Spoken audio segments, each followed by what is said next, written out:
Delphias Audiolibros presenta Steelheart, el primer libro de la serie Reckoners, publicado en 2013 y escrito por Brandon Sanderson.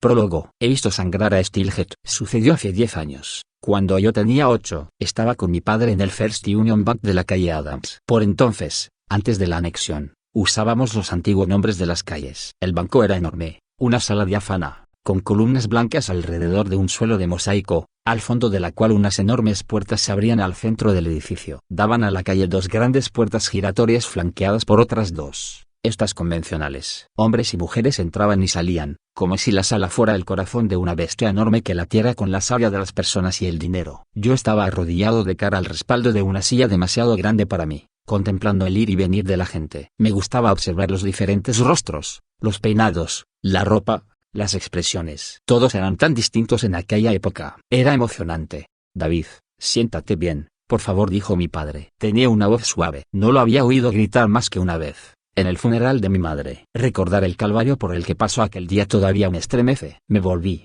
huraño. Nos encontrábamos al lado de la sala principal del banco, en una de las oficinas donde trabajaban los encargados de las hipotecas. Los tabiques del cubículo eran de vidrio, lo que lo hacía menos agobiante, pero seguía pareciendo de mentira. Había fotos con marco de madera de familiares en las paredes, un tarro de caramelos baratos con tapa de cristal en la mesa y un jarrón con flores de plástico descoloridas sobre el archivador. Era un hogar confortable, tan de imitación como la sonrisa del hombre que teníamos delante. Si tuviéramos más avales, sugirió el de las hipotecas, mostrando los dientes. Todo lo que posee está ahí, dijo mi padre, indicando el papel del escritorio que teníamos delante. Tenía las manos callosas y la piel bronceada de tanto trabajar al sol. Mi madre se habría avergonzado si lo hubiera visto acudir a una cita tan importante como esa con los vaqueros de trabajo y una camiseta vieja con un personaje de cómic. Al menos se había peinado, aunque se estaba quedando calvo. No parecía importarle tanto como a otros. Así no tendré que cortarme tantas veces el pelo, Dave, me había dicho riendo y pasándose los dedos por el cabello pajizo. Yo no le había hecho notar que se equivocaba. Tendría que cortárselo el mismo número de veces, al menos hasta que se le cayera todo. Me temo que no puedo hacer nada, dijo el de las hipotecas. Ya se lo habían dicho. El otro empleado dijo que con esto sería suficiente, respondió mi padre, con las grandes manos entrelazadas. Parecía preocupado, muy preocupado. El de las hipotecas dio un golpecito al fajo de papeles que había sobre el escritorio sin dejar de sonreír. El mundo es ahora un lugar mucho más peligroso, señor Charleston. El banco ha decidido no correr riesgos. Signo de interrogación abierta. ¿Peligroso?, preguntó mi padre. Bueno, ya sabe, los épicos. Signo de exclamación abierta. Pero si no son peligrosos, exclamó mi padre con vehemencia. Los épicos están para ayudarnos. Otra vez no, pensé. La sonrisa del de las hipotecas se esfumó por fin, como si el tono de mi padre lo hubiera sorprendido. Signo de interrogación abierta. ¿No lo ve?, dijo mi padre, inclinándose hacia adelante. No son tiempos peligrosos, son tiempos maravillosos. El empleado ladeó la cabeza. Signo de interrogación abierta. ¿No fue un épico quien destruyó su casa?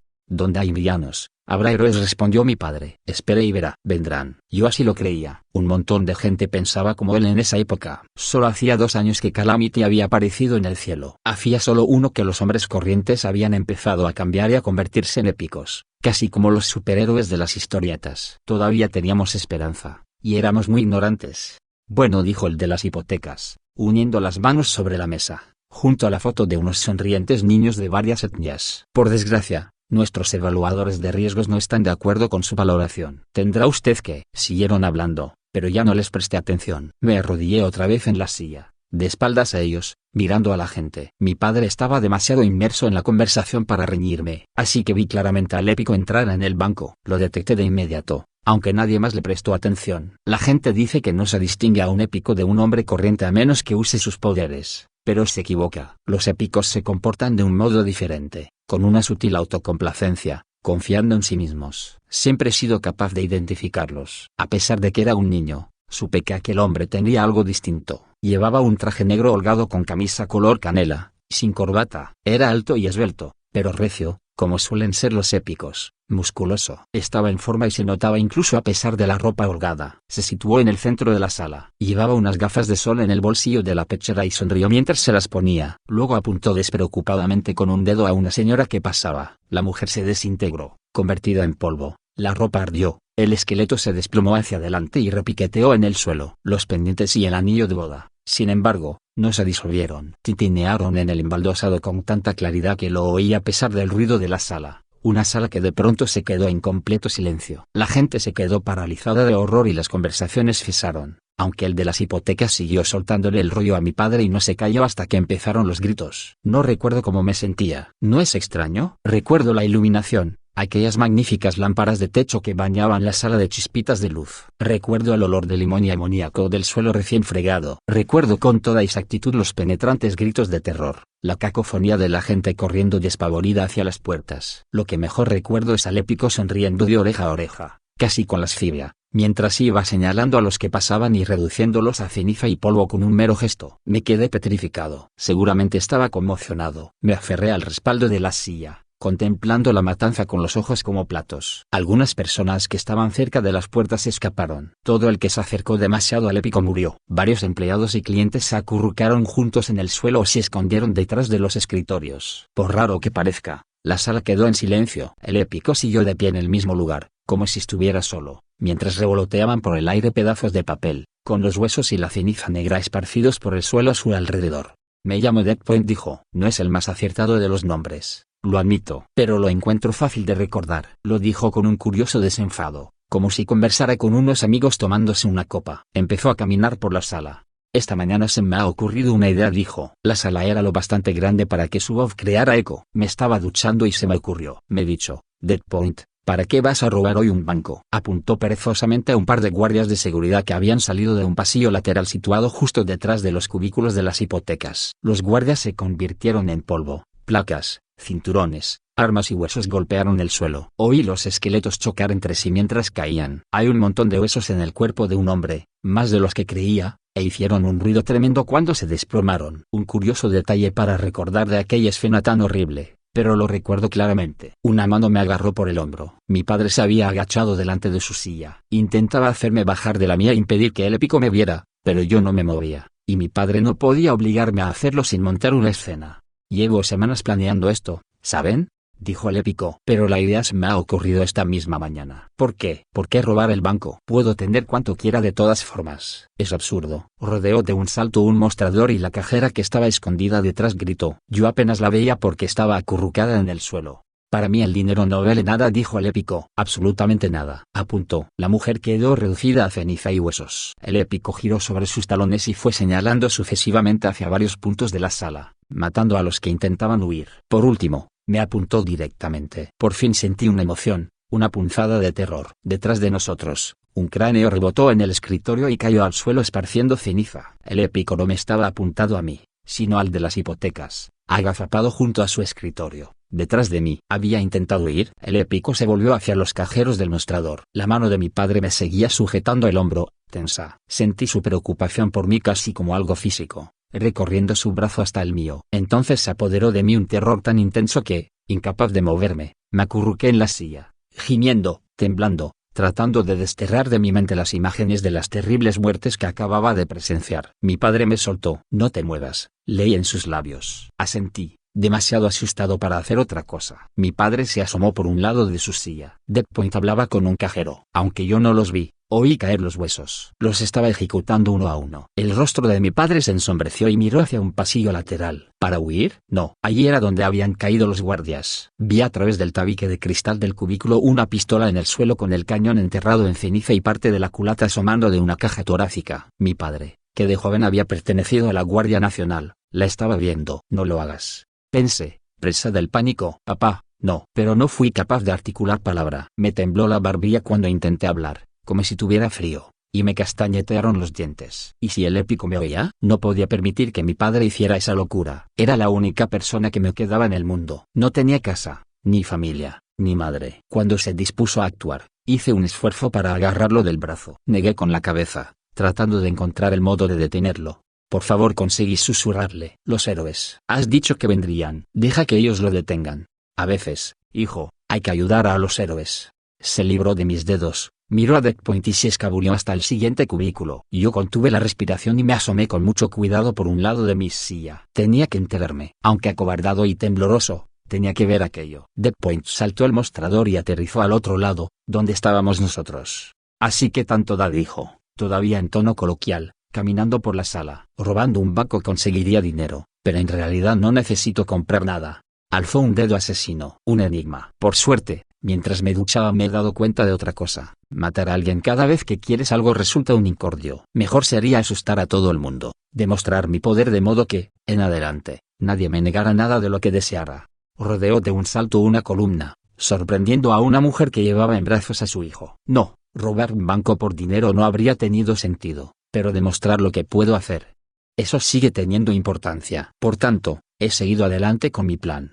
Apuntó y mató al niño, con lo que dejó a la horrorizada mujer sosteniendo un montón de huesos y ceniza. ¿No se alegran? Jadeé al ver que la aterrorizada mujer trataba de sujetar con fuerza la mantita mientras los huesos del pequeño se le escurrían y caían. En ese instante todo adquirió un tinte mucho más real para mí. Espantosamente real. De pronto sentí náuseas. Deadpoint nos daba la espalda. Mi padre salió del cubículo y se apoderó del arma caída. Dos personas ocultas detrás de una columna cercana corrieron hacia la puerta más próxima y empujaron a mi padre en su precipitación, derribándolo casi. Deadpoint se volvió. Mi padre seguía arrodillado, intentando apuntar con la pistola. El metal cubierto de ceniza le resbalaba entre los dedos. El épico alzó la mano. Signo de interrogación abierta. ¿Qué estás haciendo aquí? Tronó una voz. El épico dio la espalda a mi padre. Creo que todo el mundo se volvió hacia aquella voz grave y potente. Una figura se recortaba en la puerta de la calle. A contraluz, era poco más que una silueta debido al brillo del sol. Una silueta asombrosa, hercúlea, formidable. Probablemente hayan visto ustedes imágenes de Steelheart, pero permítanme que les diga que las imágenes no le hacen justicia. Ninguna fotografía, vídeo ni dibujo podría captar jamás la esencia de ese hombre. Vestía de negro,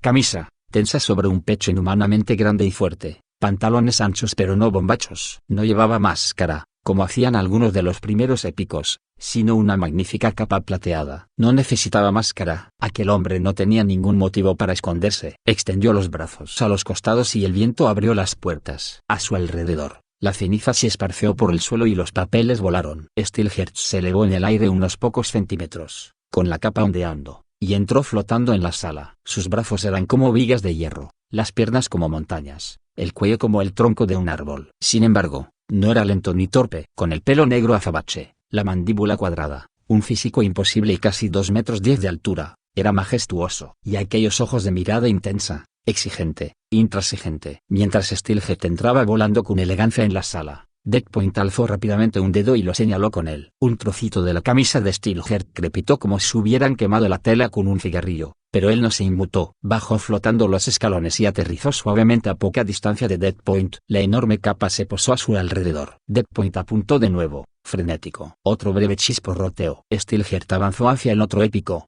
más pequeño, alzándose sobre él. Supe en ese momento que eso era lo que mi padre había estado esperando. Ese era el héroe cuya aparición había estado aguardando todo el mundo, el que compensaría las maldades de los demás épicos. Aquel hombre estaba ahí para salvarnos. Steelheart extendió la mano y agarró a Deadpoint cuando, demasiado tarde, este intentaba escapar. Lo paró de golpe. Las gafas de sol se le cayeron y abrió la boca de dolor. Te he hecho una pregunta, dijo Steelheart con una voz como el rumor de un trueno. Obligó a Deadpoint a volverse y lo miró a los ojos. ¿Qué estás haciendo aquí? Deadpoint se retorció. Parecía dominado por el pánico. Yo. Steelheart levantó la otra mano, alzando un dedo. He reclamado esta ciudad, pequeño épico. Es mía.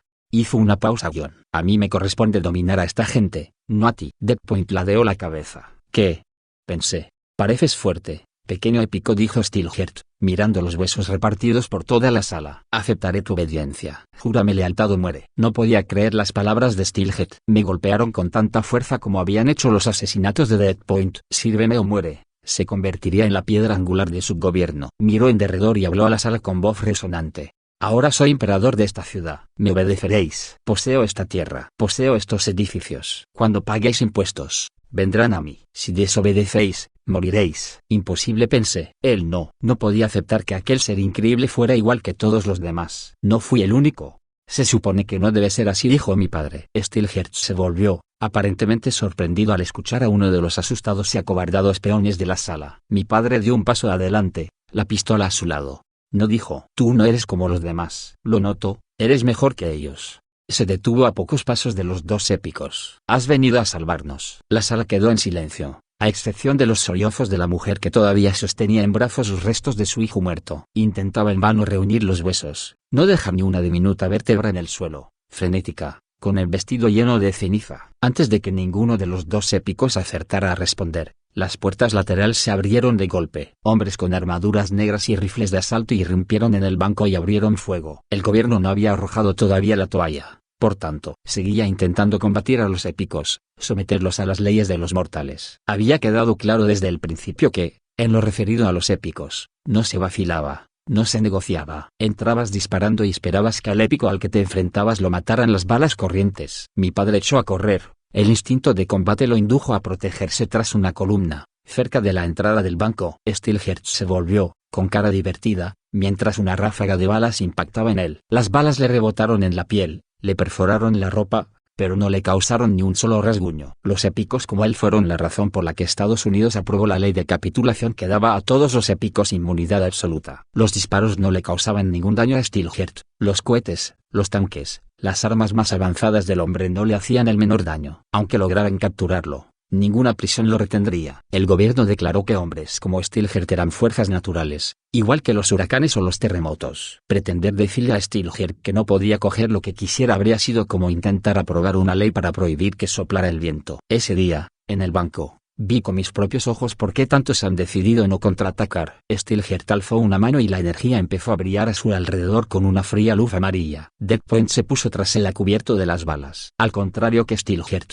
parecía temer que le dispararan. No todos los épicos son inmunes a las armas de fuego, solo los más poderosos. Steelheart liberó de su mano un estallido de energía, desintegrando a un grupo de soldados. Se desencadenó el caos. Los soldados corrieron para ponerse a cubierto de donde pudieron. El aire se llenó de humo y volaron lascas de mármol. Uno de los soldados disparó una especie de cohete, pero no acertó a Steelheart, que continuó rociando a sus enemigos de energía, sino que impactó en el fondo del banco y reventó la cámara acorazada. Empezaron a volar billetes en llamas. Las monedas se esparcieron por el suelo. Hubo gritos, alaridos, locura. Los soldados sucumbieron rápidamente. Yo continué agazapado en mi silla, tapándome los oídos con las manos. Todo sonaba tan fuerte. Deadpoint estaba todavía de pie detrás de Steelheart. Mientras yo miraba, sonrió y alzó las manos hacia el cuello de Steelheart. No sé qué se proponía. Probablemente tenía un segundo poder. La mayoría de los épicos tan fuertes como él poseen más de uno. Tal vez hubiera sido suficiente para matar a Steelheart. Lo dudo, pero fuera como fuese, nunca lo sabremos. Se oyó un único estallido, tan fuerte que me dejó sordo. Apenas reconocí el sonido como un disparo. Mientras el humo de la explosión se despejaba, vi a mi padre. Se hallaba a poca distancia de Steelheart con los brazos estirados hacia adelante, las manos juntas, la espalda contra la columna. Tenía en el rostro una expresión decidida y empuñaba la pistola con la que apuntaba a Steelheart. No, a Steelheart no, a Deadpoint,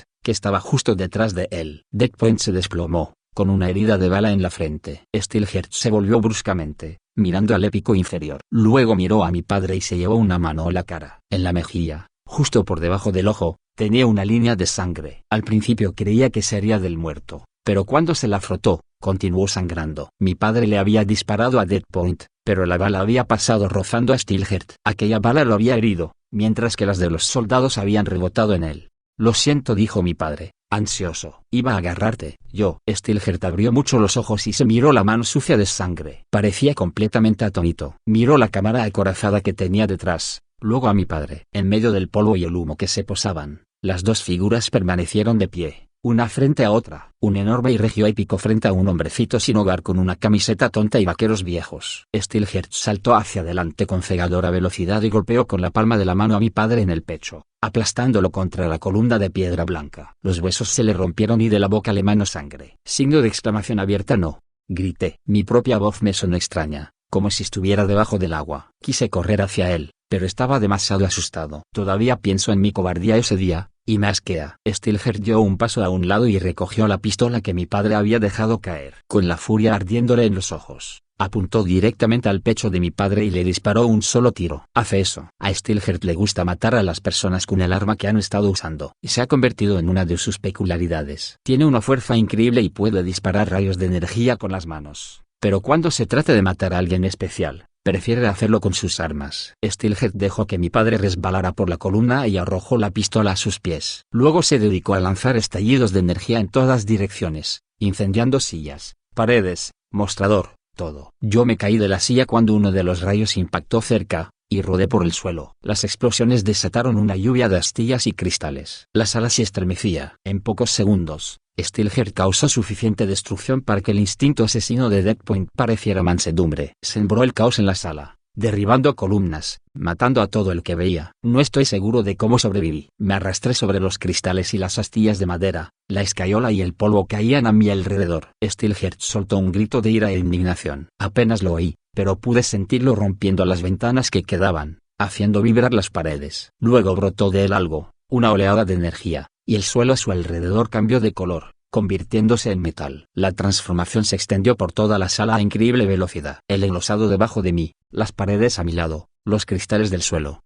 Todo se convirtió en acero. Ahora sabemos que la ira de Steelheart transmuta los objetos inanimados que tiene alrededor en acero, aunque no afecta a los seres vivos ni a nada que estos tengan cerca. Cuando su grito se apagó, casi todo el banco se había convertido en acero, aunque un gran trozo del techo seguía siendo de madera y escayola, al igual que un pedazo de pared. Steelheart despegó de pronto y atravesó el techo y varios pisos para saltar al cielo. Me acerqué dando tumbos a mi padre, con la esperanza de hacer algo, de detener de algún modo aquella locura. Sufría espasmos, tenía la cara y el pecho, abierto por la herida de bala, ensangrentados. Me agarré a su brazo, dominado por el pánico. Increíblemente, consiguió hablar, pero no oí lo que decía. A esas alturas me había quedado completamente sordo. Con una mano temblorosa me cogió la barbilla. Dijo algo más, pero seguí sin poder oírlo. Me sequé los ojos con la manga y traté de tirar del brazo para que se levantara y viniera conmigo. Todo el edificio temblaba. Mi padre me agarró del hombro. Lo miré con los ojos llenos de lágrimas. Dijo una sola palabra, que entendí por el movimiento de sus labios.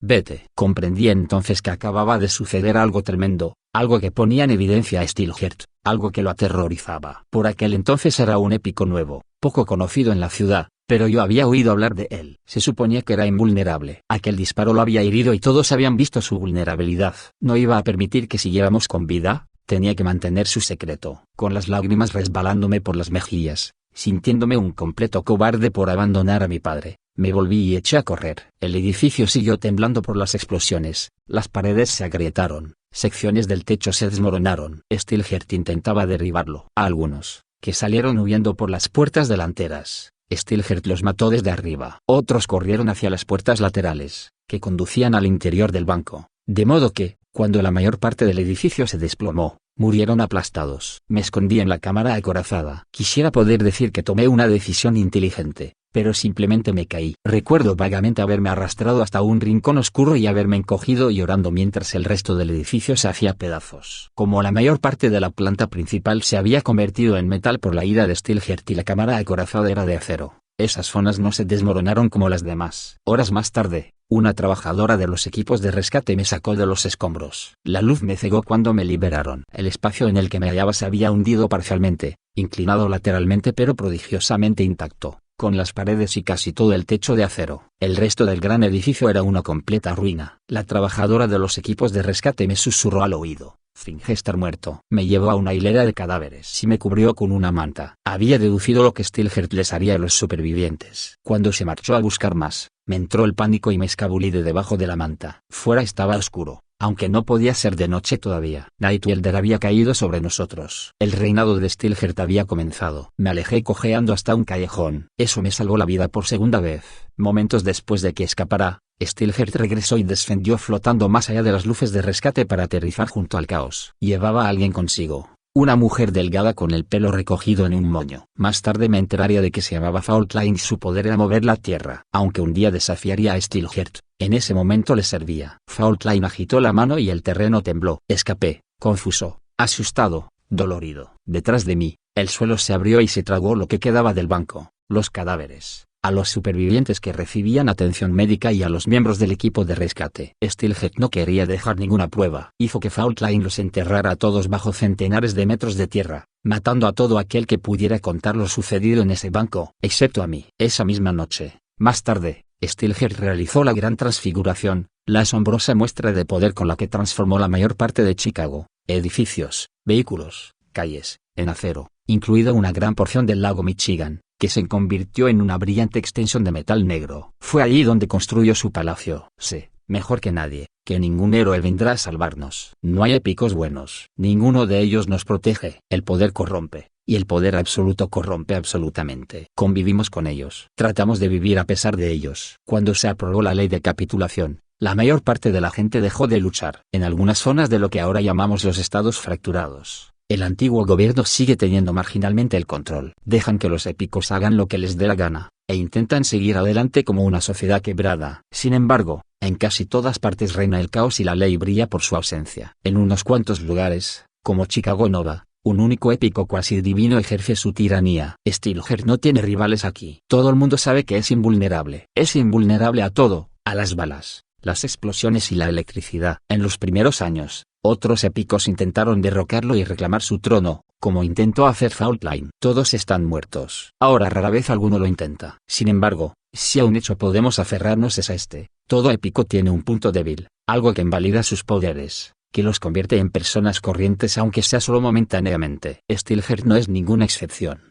Los acontecimientos de aquel día en el banco lo demuestran. Tengo una pista acerca de cómo matar a Steelheart. Algo hubo en el banco, en la situación, la pistola o en mi padre que contrarrestó su invulnerabilidad. Muchos de ustedes probablemente conocen esa cicatriz que Steelheart tiene en la mejilla. Bueno, pues que yo sepa soy la única persona viva que sabe cómo se la hizo. He visto sangrar a Steelheart y lo veré sangrar de nuevo.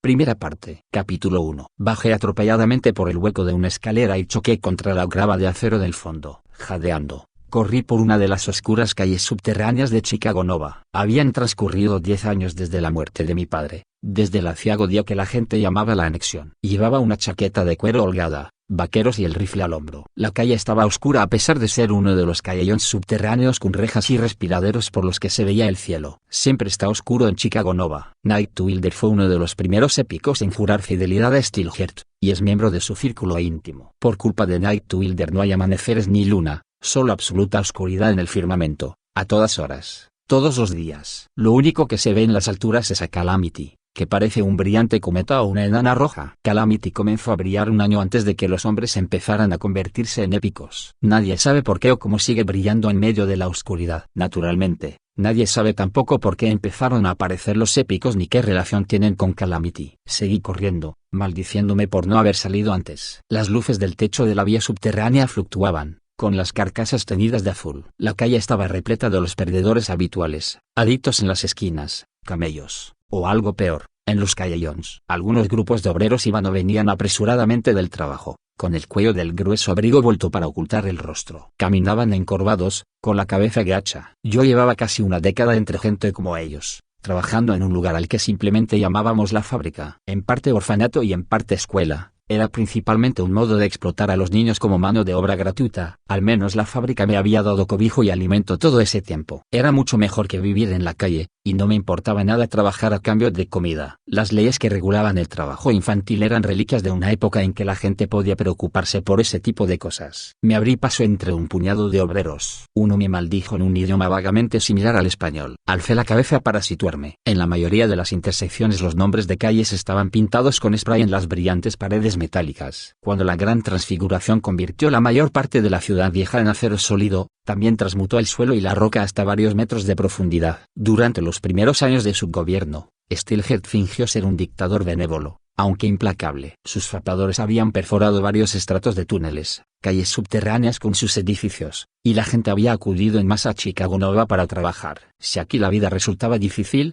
en el resto de los lugares era un caos. Los épicos luchaban entre sí por el territorio y varios grupos militares del estado o paragubernamentales intentaban recuperar terreno. En Chicago Nova era diferente. Podía asesinarte casualmente un épico al que no le gustara la manera en que lo mirabas, pero al menos había electricidad, agua y comida. La gente se adapta. Eso hacernos todos, menos los que no quieren. Vamos, pensé, comprobando la hora en el móvil que llevaba en la manga del abrigo. Maldito corte de la vía férrea. Tomé otro atajo, corriendo por un callejón. Era sombrío, pero después de 10 años de vivir en penumbra perpetua te acostumbras a ello. Pasé ante las formas encogidas de los mendigos dormidos, salté por encima de uno tendido en la calle, al fondo del pasadizo, y salí a la calle Siegel, una avenida más ancha y mejor iluminada que la mayoría. Aquí, a un piso bajo tierra, los fapadores habían abierto habitáculos que se usaban como tiendas. Todavía estaban cerradas, aunque a la entrada de más de una había alguien vigilando con una escopeta recortada. La policía de Steelheart teóricamente patrullaba las calles subterráneas,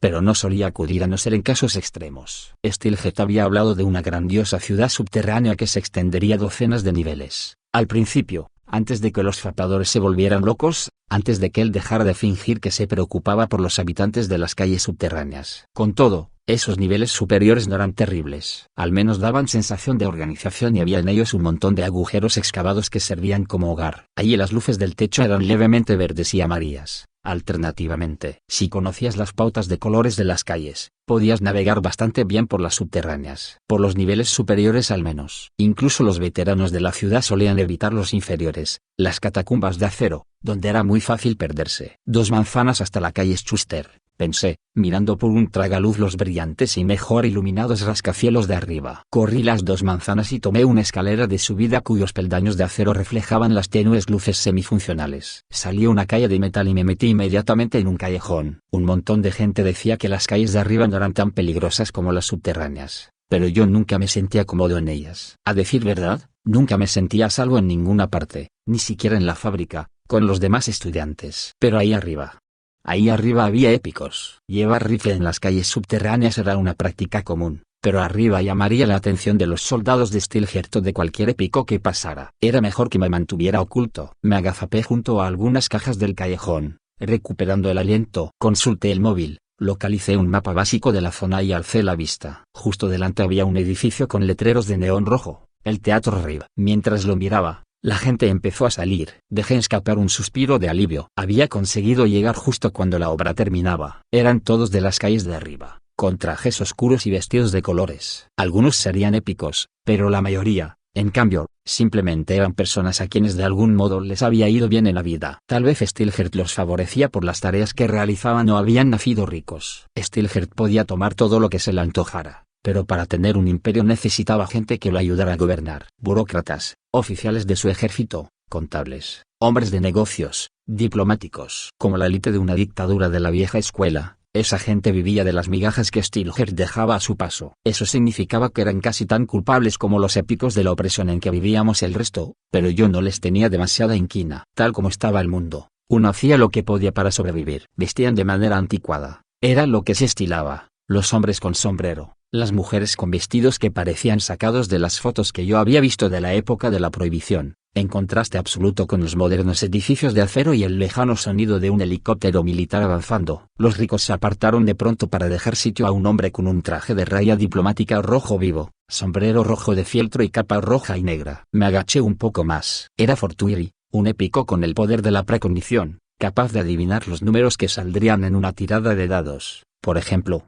o de predecir el tiempo. También presentía el peligro, y eso lo elevaba al estatus de gran épico. No se podía matar a un hombre así de un disparo de rifle. Intuía de dónde venía el tiro y lo esquivaba sin darte tiempo a apretar el gatillo. Sus poderes eran tan precisos que podía evitar una descarga de ametralladora y también saber si le habían envenenado la comida o si un edificio estaba repleto de explosivos. Los grandes épicos son tremendamente difíciles de matar. Fortuiri era un miembro de nivel moderadamente alto en el gobierno de Steelheart. No formaba parte de su círculo íntimo, como Nightwilder, Firefight o Conflux, pero era lo bastante poderoso para que la mayoría de los épicos menores de la ciudad lo temieran. Tenía un rostro alargado y nariz de halcón. Paseó por la acera del teatro, encendiendo un cigarrillo mientras los otros parroquianos se dispersaban a su paso, con una mujer elegante de cada brazo. Deseé poder llevarme el rifle a la cara y dispararle. Era un monstruo sádico. Decía que sus poderes funcionaban mejor cuando estudiaba las entrañas de criaturas muertas para adivinar el futuro. Prefería usar vísceras humanas, y le gustaban frescas. Me contuve. En el momento en que decidiera dispararle, sus poderes se activarían. Fortuiri no tenía nada que temer de un francotirador solitario. Probablemente pensaba que no tenía nada que temer de nadie en absoluto. Si mi información era correcta, estaba a punto de enterarse de lo equivocado que estaba. Vamos, pensé. Este es el mejor momento para atacarlo. Tengo razón. Tengo que tenerla. Fortuiri le dio una calada a su cigarrillo y saludó con la cabeza a unos cuantos viandantes. No llevaba guardaespaldas. ¿Para qué los necesitaba? Los dedos le brillaban repletos de anillos, aunque la riqueza no significaba nada para él. Incluso sin las leyes de Steelheart que le garantizaban el derecho a coger lo que quisiera, Fortuiri podía ganar una fortuna en cualquier casa de juegos el día que le diera la gana. No sucedió nada. ¿Estaría yo equivocado? Estaba tan seguro. La información de Vilco solía estar al día. En las calles subterráneas se decía que los Reconers habían vuelto a Chicago Nova. Fortuiri era el épico al que habían elegido. Yo lo sabía. Había tomado por costumbre, por misión, incluso, estudiar a los Reconers. Una mujer pasó por delante de Fortuiri, de unos 20 años, alta, esbelta y de cabello dorado. Llevaba un vestido rojo de tela fina con un escote de vértigo. A pesar de llevar a dos bellezas del brazo, Fortuny se volvió para mirarla. Ella le devolvió la mirada, indecisa. Luego sonrió y se le acercó, balanceando las caderas. No oí lo que dijeron, pero la recién llegada fue quien acabó alejándose con Fortuny calle abajo, susurrándole al oído y riendo. Las otras dos mujeres se quedaron ahí plantadas, cruzadas de brazos, sin atreverse a protestar. A Fortuny no le gustaba que sus mujeres le replicaran. Eso tenía que ser. Quise adelantarme a ellos, pero no podía hacerlo por la calle, así que retrocedí por unos cuantos callejones. Me conocía la zona al dedillo. El estudio de los mapas del distrito teatral era lo que casi me había hecho llegar tarde. Rodeé un edificio, oculto en la sombra, hasta otro callejón, a cuya boca me asomé para ver la misma calle desde otro ángulo. Fortuny caminaba por la acera de metal. La zona estaba iluminada por bombillas que colgaban de las farolas. Las farolas en sí se habían convertido en acero durante la Gran Transfiguración. Componentes electrónicos y bombillas incluidos, ya no funcionaban, pero valían para colgar las que creaban los charcos de luz en los que la pareja entraba y salía. Contuve la respiración, observando atentamente. Fortuny iba armado con toda seguridad. El corte del traje ocultaba el bulto del sobaco, pero distinguí la funda de la pistola. Fortuny no tenía ningún poder ofensivo directo, pero en realidad eso daba igual. Gracias a su precognición nunca faultlineba con un arma. No importaba lo desviado que estuviera el disparo. Si decidía matarte, tenías un par de segundos para responder o estabas muerto. La mujer no parecía ir armada, aunque no podía estar seguro. Aquel vestido se le pegaba a las curvas. Una pistola sujeta al muslo. Tal vez. La estudié con más atención cuando entró en otro charco de luz, pero la miré a ella en vez de buscar armas. Era una verdadera belleza de ojos relucientes, brillantes labios rojos y melena dorada. Y aquel escote. Me estremecí. Idiota, pensé. Tienes un propósito. Las mujeres interfieren en los propósitos. Pero incluso un sacerdote ciego de 90 años se habría parado a mirar a esa mujer. De no haber sido ciego, quiero decir. ¿Qué comparación más estúpida? Me dije. Tengo que mejorar en eso. Las comparaciones no son lo mío. Concéntrate. Alcé el rifle sin quitar el seguro y usé la mira telescópica. ¿Dónde iban a atacarlo? La calle se extendía durante varias manzanas de oscuridad interrumpida solo por las bombillas, antes de llegar al cruce con Burnley, centro neurálgico de la movida nocturna. Probablemente la mujer había convencido a Fortuny para que fuera con ella a su club. La ruta más rápida era por esa calle oscura y menos transitada. La calle desierta era muy buena señal. Los recones rara vez atacaban a un épico que estuviera en una zona demasiado concurrida. No les gustaban las bajas de inocentes. Escruté las ventanas de los edificios con la mira del rifle. Habían vuelto a poner cristales en algunas de las ventanas convertidas en acero. ¿Había alguien vigilando por ellas? Yo llevaba años siguiendo a los reconers. Eran los únicos que todavía contraatacaban, un grupo clandestino que acechaba, emboscaba y asesinaba a los épicos poderosos. Los reconers, ellos sí que eran héroes. No como mi padre había imaginado, sin poderes épicos, sin disfraces deslumbrantes. No defendían la verdad, el ideal americano, ni ninguna otra tontería. Solo mataban. Su objetivo era eliminar a todos los épicos que se consideraran por encima de la ley, uno por uno. Y como ese era el caso de casi todos los épicos, tenían un montón de trabajo por delante. Seguí escrutando las ventanas. Como intentarían matar a Fortuny, había pocas formas de hacerlo. Podían intentar atraparlo en una situación sin salida. Sus poderes de precognición lo llevarían por el camino de autoconservación más seguro, pero si preparabas una situación en la que todos los caminos conducían a la muerte, podías matarlo. Llamamos a eso jaque mate. Pero un jaque mate es muy difícil de preparar. Lo más probable era que los reconers conocieran el punto flaco de Fortuny. Todo épico tiene al menos un objeto, un estado mental, una acción de algún tipo que te permite despojarlo de sus poderes. Allí, el corazón me dio un vuelco cuando enfoqué una silueta oscura acurrucada en una ventana del tercer piso de un edificio situado al otro lado de la calle. No la veía con detalle, pero probablemente estaba siguiendo a Fortuny también con un rifle de mira telescópica. Eso era. Sonreí. Los había encontrado. Después de todas mis prácticas y búsquedas, los había encontrado. Seguí mirando, cada vez más ansioso. El francotirador sería solamente una pieza del plan para matar al épico. Las manos me empezaron a sudar. Otra gente se entusiasma con los eventos deportivos o las películas de acción, pero yo no tengo tiempo para emociones prefabricadas. Aquello, sin embargo, la oportunidad de ver a los reconers en acción, de ser testigo directo de una de sus encerronas. Bueno, era literalmente mi mayor sueño hecho realidad. A pesar de ser solo la primera etapa de mi plan, no estaba ahí únicamente para ver cómo asesinaban a un épico. Antes de que terminara la noche, tenía intención de haber logrado que los reconers me permitieran unirme a ellos. Signo de exclamación abierta Fortuny, gritó una voz cercana. Bajé rápidamente el rifle y me pegué a la pared. Una figura pasó corriendo por la boca del callejón al cabo de un momento, un hombre recio con smoking y pantalones negros. Signo de exclamación abierta. Fortuny volvió a gritar. Espera. Yo apunté de nuevo con la mirilla para inspeccionar al recién llegado. Formaba parte del plan de los Reconers. No, ese era Donny Curvol Harrison, un épico menor con un único poder: la habilidad de disparar un arma sin que se le acabaran nunca las balas. Era guardaespaldas y pistolero en la organización de Steelhead. Resultaba imposible que formara parte del plan de los Reconers. No trabajaban con épicos. Nunca. Los Reconers odiaban a los épicos. Solo mataban a los peores, pero nunca habrían permitido que uno de ellos se uniera a su equipo. Maldiciendo para mis adentros, vi a Curvol detenerse junto a Fortuny y la mujer. Ella, con los labios fruncidos y los hermosos ojos entornados, parecía preocupada. Sí,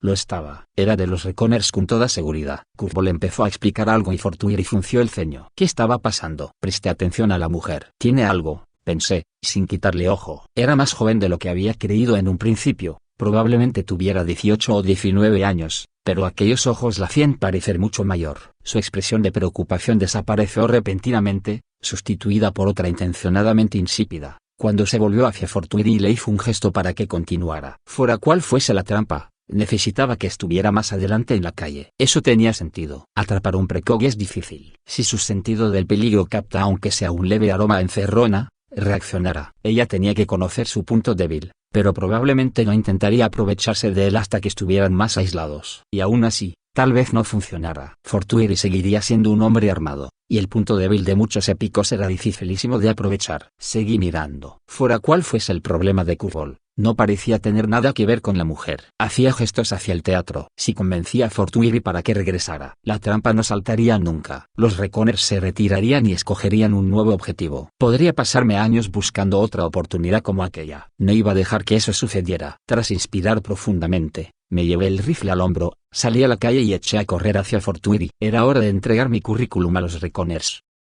Espero que hayas disfrutado explorando esta distopía llena de acción y suspenso tanto como yo. Recuerda, si te gustó este video, no olvides darle like y suscribirte para más contenido literario. Recuerda que puedes comentar cualquier cosa. Nos vemos en el próximo video. Hasta luego familia.